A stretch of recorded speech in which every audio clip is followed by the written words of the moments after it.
નમસ્કાર વિદ્યાર્થી મિત્રો, અત્યાર સુધીમાં આપણે આર્થિક પ્રવૃત્તિમાં ધંધા વિશે માહિતી મેળવી હતી। આર્થિક પ્રવૃત્તિના 3 પ્રકાર હતા, ધંધો, વ્યવસાય અને રોજગાર। એમાંથી આપણે ધંધા વિશે માહિતી મેળવી લીધી। આજના લેક્ચરમાં આપણે રોજગાર અને વ્યવસાય વિશે માહિતી મેળવવાની છે। વ્યવસાયને અંગ્રેજીમાં પ્રોફેશન કહેવામાં આવે છે, ધંધાને બિઝનેસ કહેવામાં આવે છે। ધંધાને બિઝનેસ એટલા માટે કહેવામાં આવે છે કે બિઝી શબ્દ એટલે વ્યસ્ત રહેવું, એનો મતલબ જે ધંધાદારી વ્યક્તિ હોય એ હંમેશા વ્યસ્ત વધારે રહેતો હોય છે। હવે વ્યવસાયનો અર્થ અને એના લક્ષણો સમજીએ તો વ્યવસાય, ધારો કે વકીલનો વ્યવસાય, ડોક્ટરનો વ્યવસાય, તમે પહેલા ઉદાહરણને પકડો તો એનો અર્થ ક્લિયરલી સમજાઈ જશે। જેમ કે વકીલનો વ્યવસાય કરવો હોય તો વ્યક્તિ પોતાની વિશિષ્ટ આવડત, એના માટે એનામાં આવડત હોવી જોઈએ ને। ધારો કે ડોક્ટર છે તો એના માટે એનામાં આવડત હોવી જોઈએ, એટલે વ્યક્તિ પોતાની વિશિષ્ટ આવડત, જ્ઞાન પણ મેળવવું પડે। જેમ કે ડોક્ટર માટે એને ડોક્ટરનું જ્ઞાન મેળવવું જરૂરી છે, તાલીમ લેવી પડે, અને વ્યવસાયિક શિક્ષણ, આ તો સૌથી મહત્વનું કે ધારો કે ડોક્ટર બનવું છે, ધારો કે હું ડોક્ટર બની શકું અત્યારે? ના, કેમ કે મેં MBBS કરેલું નથી। એટલે કે વ્યવસાયિક શિક્ષણ જે તે વ્યવસાય માટે, જેમ કે વકીલ માટે LLB કરવું ફરજિયાત છે, ટીચર માટે BEd કરવું ફરજિયાત છે। એટલે કે વ્યવસાયિક શિક્ષણ દ્વારા સેવા પૂરી પાડી, હવે એ આપણને સેવા આપે છે। જેમ કે વકીલ છે એ ભૌતિક વસ્તુ નથી આપતો, અભૌતિક વસ્તુ આપે છે। અભૌતિક વસ્તુને આપણે શું કહીએ છીએ? સેવા પૂરી પાડી, અને એના બદલામાં અહીં નફો નહીં આવે, યાદ રાખજો। પેલામાં નફો લખતા હતા ધંધામાં, અહીં એના બદલામાં શું મેળવે છે? ફી મેળવે છે, તેને વ્યવસાય કહે છે। વ્યક્તિ પોતાની વિશિષ્ટ આવડત, જ્ઞાન, તાલીમ અને વ્યવસાયિક શિક્ષણ દ્વારા સેવા પૂરી પાડી બદલામાં ફી મેળવે છે, તેને આપણે વ્યવસાય કહીએ છીએ। ઉદાહરણ તરીકે ડોક્ટરનો વ્યવસાય, વકીલનો વ્યવસાય, CA ચાર્ટર્ડ એકાઉન્ટન્ટનો વ્યવસાય વગેરે। વ્યવસાયિક આવડતનો ઉપયોગ નોકરી માટે પણ થઈ શકે છે। મતલબ કે ધારો કે કોઈ ડોક્ટર છે એ હોસ્પિટલમાં નોકરી કરે તો હોસ્પિટલવાળા એને પગાર ચૂકવે છે, એટલે કે નોકરી માટે પણ આ વ્યવસાયિક આવડતનો ઉપયોગ થઈ શકે છે। કોઈ શિક્ષક છે એ શિક્ષક સ્કૂલમાં ભણાવે તો એને નોકરી કરી કહેવાય। હવે વ્યવસાયની લાક્ષણિકતાઓ જોઈએ તો પહેલી લાક્ષણિકતા બહુ સિમ્પલ છે। વ્યવસાયિક વ્યક્તિએ વ્યવસાય માટે જ્ઞાન, ચાતુર્ય અને વ્યવસાયનું શિક્ષણ પ્રાપ્ત કરવું પડે છે। જે તે વ્યવસાયનું શિક્ષણ પ્રાપ્ત કર્યું હોય તો જ એ વ્યવસાય કરી શકે છે। સેવાના બદલામાં એને શું મળે છે? સેવાના બદલામાં એને ફી મળે છે। હવે ફીનું ધોરણ તમે જ વિચારો, શું દરેક ડોક્ટરની ફીસ એક સરખી હોય છે? દરેક વકીલની ફીસ એક સરખી હોય છે? ના, કેમ જુદી જુદી હોય છે? કારણ કે ફીનું ધોરણ કોના આધારે નક્કી થાય? તેની આવડત, એનામાં કેટલી આવડત છે, એને કેટલું જ્ઞાન છે, અને અનુભવને આધારે તેની આવડત, જ્ઞાન અને અનુભવ એટલે કે એક્સપિરિયન્સને આધારે અલગ અલગ હોય છે। જેમ જેમ એનો એક્સપિરિયન્સ વધતો જશે એમ એ ફી શું કરશે? વધારતો જશે। વ્યવસાયિક વ્યક્તિનો પ્રાથમિક ઉદ્દેશ, સૌથી પહેલો ઉદ્દેશ એનો નફાનો નથી હોતો, પ્રાથમિક ઉદ્દેશ શેનો હોય છે? સેવાનો હોય છે। વ્યવસાય એ આવક મેળવવા માટેની સ્વતંત્ર પ્રવૃત્તિ છે, મતલબ કે એ કોઈના ઉપર આધારિત નથી, પરાવલંબી નથી। જ્યારે રોજગાર છે એ પરાવલંબી પ્રવૃત્તિ કહેવાય, કારણ કે એને એના ઉપરી જે હોય એને આધીન રહીને કામ કરવું પડે છે। એટલે કે વ્યવસાય કેવી છે? સ્વતંત્ર પ્રવૃત્તિ છે। વ્યવસાયિક પ્રવૃત્તિને ઉત્પાદન સાથે સંબંધ નથી, મતલબ કે કેટલી પ્રોડક્ટ ઉત્પન્ન થશે એ ધંધામાં જરૂર પડે, ધંધામાં એ જોવું પડે કે ભાઈ 100 નંગ ઉત્પન્ન થયા, 200 નંગ, 500 નંગ, અહીં ઉત્પાદનને કોઈ લેવા દેવા નથી, પરંતુ વિવિધ વ્યક્તિઓની અંગત જરૂરિયાતો સંતોષવામાં આવે છે। દાખલા તરીકે વકીલ હોય તો વકીલ ફી મેળવીને શું કરશે? અસીલ માટે કોર્ટમાં કેસ લડે છે। અસીલ એટલે એ વ્યક્તિ જેના માટે વકીલ કેસ લડતો હોય એ વ્યક્તિને અસીલ કહેવામાં આવે છે। જે તે વ્યવસાયિક સંગઠને નક્કી કરેલી વ્યવસાયની આચાર સંહિતાનું પાલન કરવું આવશ્યક છે। દરેક વ્યવસાયનું એક સંગઠન હોય છે, એ સંગઠનના નીતિ નિયમો હોય છે, તો એ નીતિ નિયમોનું પાલન કરવું, એ આચાર સંહિતાનું પાલન કરવું એ દરેક વ્યવસાયિક વ્યક્તિએ જરૂરી છે। વ્યવસાયમાં મળતું નાણાકીય વળતર અનિશ્ચિત છે, આ ખાસ સમજો। કેટલા રૂપિયા મળશે એ નક્કી હોતું નથી। ધારો કે તમે ડોક્ટરનો વ્યવસાય સમજો તો આજે ડોક્ટરને 100 પેશન્ટ આવ્યા હોય તો જરૂરી છે કે કાલે 100 પેશન્ટ આવશે? એટલે જે વળતર મળે છે એ વળતર કેવું હોય છે? અનિશ્ચિત હોય છે। રોજગાર, એમ્પ્લોયમેન્ટ, રોજગાર એટલે સિમ્પલ ભાષામાં આપણે કહીએ તો નોકરી। નોકરી એટલે તમારી આજુબાજુમાં ઘણા એવા લોકો હશે કે જે સવારે જઈને સાંજે ટિફિનને લઈને આવતા હોય અને એમનો ફિક્સ પગાર હોય, જે 1 થી 10 તારીખ કે કોઈ ગમે તે તારીખમાં ફિક્સ પગાર મહિને આવી જતો હોય, તો એ જે ફિક્સ પગારવાળા છે એ લોકો રોજગારી મેળવે છે એવું કહેવાય, એટલે કે નોકરી કરે છે। તો રોજગારનો અર્થ, રોજગાર એટલે નોકરી, નિશ્ચિત વેતન, એમનો પગાર કેવો હશે? ફિક્સ હશે। નિશ્ચિત વેતનના બદલામાં અન્ય સાથેના કરાર અનુસાર, આ ખાસ સમજો, કરાર કરવો પડે, મતલબ કે 1 વર્ષ નોકરી આવશે, 2 વર્ષ નોકરી આવશે. જેમ કે કોઈ શિક્ષક છે, એ શિક્ષક કોઈ શાળામાં જોડાય, તો શાળામાં જોડાય એ પહેલાં એને એવો કરાર કરવામાં આવે છે કે એને 1 વર્ષ સુધી તો કમ્પલસરી સ્કૂલમાં આવવું જ પડશે. તો એ કરાર અનુસાર સોંપેલું કાર્ય કરવાની આર્થિક પ્રવૃત્તિ એને રોજગાર કહી શકાય. જેમ કે શાળામાં શિક્ષણ કાર્ય કરતા શિક્ષક તથા સરકારી કર્મચારી એ રોજગાર મેળવે છે એવું કહી શકાય. લાક્ષણિકતા સમજીએ તો એમને પગાર શેના આધારે મળશે, જે વેતન મળે છે શેના આધારે, તો અમુક લોકો શારીરિક શ્રમ કરતા હોય, જેમ કે તમે કોઈ મજૂર વર્ગના લો તો એ શારીરિક શ્રમ કરે છે, જ્યારે શિક્ષક લો તો એ બૌદ્ધિક શ્રમ મેળવે છે. ધારો કે ડૉક્ટર લઈએ, એ હોસ્પિટલમાં નોકરી કરે તો એ બૌદ્ધિક શ્રમ અને શારીરિક શ્રમ બંને કરે. તો શારીરિક કે બૌદ્ધિક શ્રમના બદલામાં નિશ્ચિત સમયે, મેં તમને કહ્યું કે કોઈ ફિક્સ તારીખે એમનો પગાર આવી જાય. નિશ્ચિત સમયે નિશ્ચિત વેતન, પગાર પણ કેવો હશે, ફિક્સ હશે. રોજગારમાં નિશ્ચિત વેતન ઉપરાંત અન્ય લાભ પણ મળે છે, જેમ કે તબીબી ભથ્થું મળે, પેન્શન મળે. કોઈ નોકરી કરતો હોય એ વ્યક્તિને ધારો કે મેડિક્લેમનો વીમો ઉતરાવી આપે કંપનીવાળા, પછી એમને રિટાયર થયા પછી પેન્શન ચૂકવે. તો આ રોજગારમાં અન્ય લાભ પણ મળે છે, વેતન ઉપરાંત આ લાભ મળી શકે, જ્યારે પેલા બેમાં આવું થાય નહીં. રોજગારમાં કરાર અનુસાર જે નિયમ નક્કી કર્યા હોય એ અનુસાર રોજગાર આપનારના તાબામાં રહીને, જેમણે આપણને નોકરી આપી હોય તેના હાથ નીચે તાબામાં રહીને સોંપેલું કાર્ય કરવાનું હોય છે. ખાસ સમજો કે કરાર અનુસાર જે રોજગારી આપી હોય એ રોજગાર આપનારના તાબામાં રહીને કામ કરવું પડે છે. રોજગારમાં રોજગાર મેળવનાર વ્યક્તિ માટેની લાયકાત, કાર્યનો સમય, નિવૃત્તિ પછીના લાભ વગેરે પહેલેથી જ નિશ્ચિત હોય છે કે ભાઈ કાર્યનો સમય એટલે સવારે 8 થી સાંજના 7 સુધી કામ કરવાનું છે, તો એ પહેલેથી બધું નક્કી કરેલું હોય. રોજગાર કેવી પ્રવૃત્તિ કહી શકશું? પરાવલંબી, કારણ કે એમાં આપણે આપણા ઉપરી જે હોય એના ઉપર આધીન રહેવું પડે છે, એટલે રોજગાર પરાવલંબી પ્રવૃત્તિ છે. રોજગારમાં માલિક અને કર્મચારી બંને કરાર અનુસાર નિયમ પાલન માટે બંધાયેલા છે. મતલબ તમે 1 વર્ષનો કરાર કર્યો હોય તો માલિક પણ એને નીકાળી ના શકે અને કર્મચારી જાતે નીકળી પણ શકે નહીં, એટલે નિયમ પાલન માટે બંધાયેલા છે.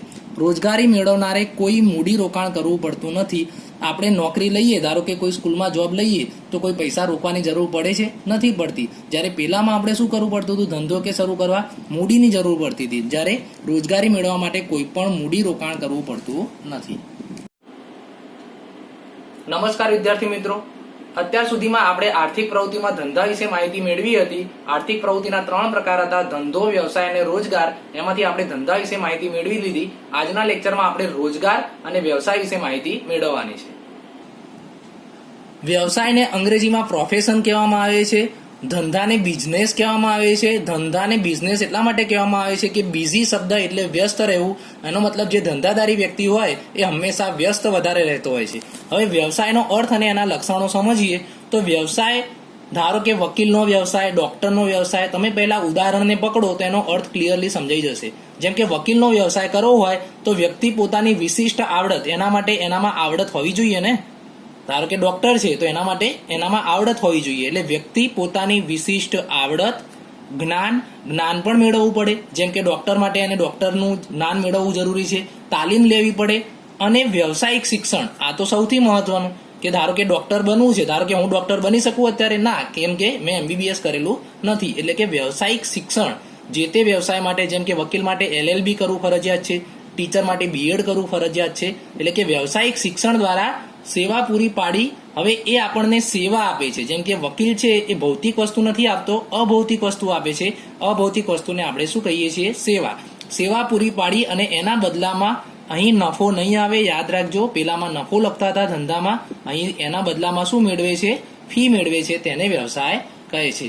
વ્યક્તિ પોતાની વિશિષ્ટ આવડત, જ્ઞાન, તાલીમ અને વ્યવસાયિક શિક્ષણ દ્વારા સેવા પૂરી પાડી બદલામાં ફી મેળવે છે, તેને આપણે વ્યવસાય કહીએ છીએ. ઉદાહરણ તરીકે ડોક્ટરનો વ્યવસાય, વકીલનો વ્યવસાય, CA ચાર્ટર્ડ એકાઉન્ટન્ટનો વ્યવસાય વગેરે.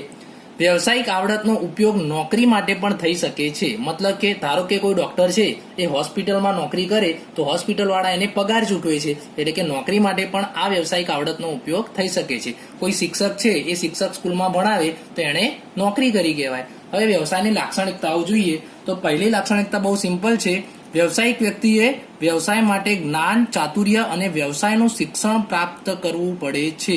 જે તે વ્યવસાયનું શિક્ષણ પ્રાપ્ત કર્યું હોય તો જ એ વ્યવસાય કરી શકે છે. સેવાના બદલામાં એને શું મળે છે? સેવાના બદલામાં એને ફી મળે છે. હવે ફીનું ધોરણ તમે જ વિચારો, શું દરેક ડોક્ટરની ફીસ એક સરખી હોય છે? દરેક વકીલની ફીસ એક સરખી હોય છે? તો ના. કેમ જુદી જુદી હોય છે? કારણ કે ફીનું ધોરણ કોના આધારે નક્કી થાય? તેની આવડત, એનામાં કેટલી આવડત છે, એને કેટલું જ્ઞાન છે, અને અનુભવને આધારે તેની આવડત, જ્ઞાન અને અનુભવ એટલે કે એક્સપિરિયન્સને આધારે અલગ અલગ હોય છે. જેમ જેમ એનો એક્સપિરિયન્સ વધતો જશે એમ એમ એ ફી શું કરશે? વધારતો જશે. વ્યવસાયિક વ્યક્તિનો પ્રાથમિક ઉદ્દેશ, સૌથી પહેલો ઉદ્દેશ એનો નફાનો નથી હોતો. પ્રાથમિક ઉદ્દેશ શેનો હોય છે? સેવાનો હોય છે. વ્યવસાય એ આવક મેળવવા માટેની સ્વતંત્ર પ્રવૃત્તિ છે. મતલબ કે એ કોઈના ઉપર આધારિત નથી, પરાવલંબી નથી. જ્યારે રોજગાર છે એ પરાવલંબી પ્રવૃત્તિ કહેવાય, કારણ કે એને એના ઉપરી જે હોય એને આધીન રહીને કામ કરવું પડે છે. એટલે કે વ્યવસાય કેવી છે? સ્વતંત્ર પ્રવૃત્તિ છે. વ્યવસાયિક પ્રવૃત્તિને ઉત્પાદન સાથે સંબંધ નથી. મતલબ કે કેટલી પ્રોડક્ટ ઉત્પન્ન થશે એ ધંધામાં જરૂર પડે. ધંધામાં એ જોવું પડે કે ભાઈ 100 નંગ ઉત્પન્ન થયા, 200 નંગ, 500 નંગ. અહીં ઉત્પાદનને કોઈ લેવા દેવા નથી, પરંતુ વિવિધ વ્યક્તિઓની અંગત જરૂરિયાતો સંતોષવામાં આવે છે. દાખલા તરીકે વકીલ હોય તો વકીલ ફી મેળવીને શું કરશે? અસીલ માટે કોર્ટમાં કેસ લડે છે. અસીલ એટલે એ વ્યક્તિ જેના માટે વકીલ કેસ લડતો હોય એ વ્યક્તિને અસીલ કહેવામાં આવે છે. જે તે વ્યવસાયિક સંગઠને નક્કી કરેલી વ્યવસાયની આચાર સંહિતાનું પાલન કરવું આવશ્યક છે. દરેક વ્યવસાયનું એક સંગઠન હોય છે. એ સંગઠનના નીતિ નિયમો હોય છે. તો એ નીતિ નિયમોનું પાલન કરવું, એ આચાર સંહિતાનું પાલન કરવું એ દરેક વ્યવસાયિક વ્યક્તિએ જરૂરી છે. વ્યવસાયમાં મળતું નાણાકીય વળતર અનિશ્ચિત છે. આ ખાસ સમજો. કેટલા રૂપિયા મળશે એ નક્કી હોતું નથી. ધારો કે તમે ડોક્ટરનો જ વ્યવસાય સમજો તો આજે ડોક્ટરને 100 પેશન્ટ આવ્યા હોય તો જરૂરી છે કે કાલે 100 પેશન્ટ આવશે? એટલે જે વળતર મળે છે એ વળતર કેવું હોય છે? અનિશ્ચિત હોય છે. રોજગાર, એમ્પ્લોયમેન્ટ. રોજગાર એટલે સિમ્પલ ભાષામાં આપણે કહીએ તો નોકરી. નોકરી એટલે તમારી આજુબાજુમાં ઘણા એવા લોકો હશે કે જે સવારે જઈને સાંજે ટિફિનને લઈને આવતા હોય અને એમનો ફિક્સ પગાર હોય, જે 1 થી 10 તારીખ કે કોઈ ગમે તે તારીખમાં ફિક્સ પગાર મહિને આવી જતો હોય. તો એ જે ફિક્સ પગારવાળા છે એ લોકો રોજગારી મેળવે છે એવું કહેવાય, એટલે કે નોકરી કરે છે. તો રોજગારનો અર્થ, રોજગાર એટલે નોકરી. નિશ્ચિત વેતન, એમનો પગાર કેવો હશે? ફિક્સ હશે. નિશ્ચિત વેતનના બદલામાં અન્ય સાથેના કરાર અનુસાર, આ ખાસ સમજો, કરાર કરવો પડે. મતલબ કે 1 વર્ષ નોકરી આવશે, 2 વર્ષ નોકરી આવશે. જેમ કે કોઈ શિક્ષક છે, એ શિક્ષક કોઈ શાળામાં જોડાય તો શાળામાં જોડાય એ પહેલા એને એવો કરાર કરવામાં આવે છે કે એને 1 વર્ષ સુધી તો કમ્પલસરી સ્કૂલમાં આવવું જ પડશે. તો એ કરાર અનુસાર સોંપેલું કાર્ય કરવાની આર્થિક પ્રવૃત્તિ એને રોજગાર કહી શકાય. જેમ કે શાળામાં શિક્ષણ કાર્ય કરતા શિક્ષક તથા સરકારી કર્મચારી એ રોજગાર મેળવે છે એવું કહી શકાય. લાક્ષણિકતા સમજીએ તો એમને પગાર શેના આધારે મળશે? જે વેતન મળે છે શેના આધારે? તો અમુક લોકો શારીરિક શ્રમ કરતા હોય, જેમ કે તમે કોઈ મજૂર વર્ગના લો તો એ શારીરિક શ્રમ કરે છે. જ્યારે શિક્ષક લો તો એ બૌદ્ધિક શ્રમ મેળવે છે. ધારો કે ડોક્ટર લઈએ, એ હોસ્પિટલમાં નોકરી કરે તો એ બૌદ્ધિક શ્રમ અને શારીરિક શ્રમ બંને કરે. તો શારીરિક કે બૌદ્ધિક શ્રમના બદલામાં નિશ્ચિત સમયે, મેં તમને કહ્યું કે કોઈ ફિક્સ તારીખે એમનો પગાર આવી જાય. નિશ્ચિત સમયે નિશ્ચિત વેતન, પગાર પણ કેવો હશે? ફિક્સ હશે. રોજગારમાં નિશ્ચિત વેતન ઉપરાંત અન્ય લાભ પણ મળે છે. જેમ કે તબીબી ભથ્થું મળે, પેન્શન મળે. કોઈ નોકરી કરતો હોય એ વ્યક્તિને ધારો કે મેડિક્લેમનો વીમો ઉતરાવી આપે કંપનીવાળા, પછી એમને રિટાયર થયા પછી પેન્શન ચૂકવે. તો આ રોજગારમાં અન્ય લાભ પણ મળે છે. વેતન ઉપરાંત આ લાભ મળી શકે, જ્યારે પેલા બેમાં આવું થાય નહીં. રોજગારમાં કરાર અનુસાર જે નિયમ નક્કી કર્યા હોય એ અનુસાર રોજગાર આપનારના તાબામાં રહીને, જેમણે આપણને નોકરી આપી હોય તેના હાથ નીચે તાબામાં રહીને સોંપેલું કાર્ય કરવાનું હોય છે. ખાસ સમજો કે કરાર અનુસાર જે રોજગારી આપી હોય એ રોજગાર આપનારના તાબામાં રહીને કામ કરવું પડે છે. રોજગારમાં રોજગાર મેળવનાર વ્યક્તિ માટેની લાયકાત, કાર્યનો સમય, નિવૃત્તિ પછીના લાભ વગેરે પહેલેથી જ નિશ્ચિત હોય છે. કે ભાઈ કાર્યનો સમય એટલે સવારે 8 થી સાંજના 7 સુધી કામ કરવાનું છે, તો એ પહેલેથી બધું નક્કી કરેલું હોય. રોજગાર કેવી પ્રવૃત્તિ કહી શકશું? પરાવલંબી, કારણ કે એમાં આપણે આપણા ઉપરી જે હોય એના ઉપર આધીન રહેવું પડે છે, એટલે રોજગાર પરાવલંબી પ્રવૃત્તિ છે. રોજગારમાં માલિક અને કર્મચારી બંને કરાર અનુસાર નિયમ પાલન માટે બંધાયેલા છે. મતલબ તમે 1 વર્ષનો કરાર કર્યો હોય તો માલિક પણ એને નીકાળી ના શકે અને કર્મચારી જાતે નીકળી પણ શકે નહીં. એટલે નિયમ પાલન માટે બંધાયેલા છે. રોજગારી મેળવનારે કોઈ મૂડી રોકાણ કરવું પડતું નથી. આપણે નોકરી લઈએ, ધારો કે કોઈ સ્કૂલમાં જોબ લઈએ તો કોઈ પૈસા રોકવાની જરૂર પડે છે? નથી પડતી. જ્યારે પહેલામાં આપણે શું કરવું પડતું હતું? ધંધો કે શરૂ કરવા મૂડીની જરૂર પડતી હતી. જ્યારે રોજગારી મેળવવા માટે કોઈ પણ મૂડી રોકાણ કરવું પડતું નથી.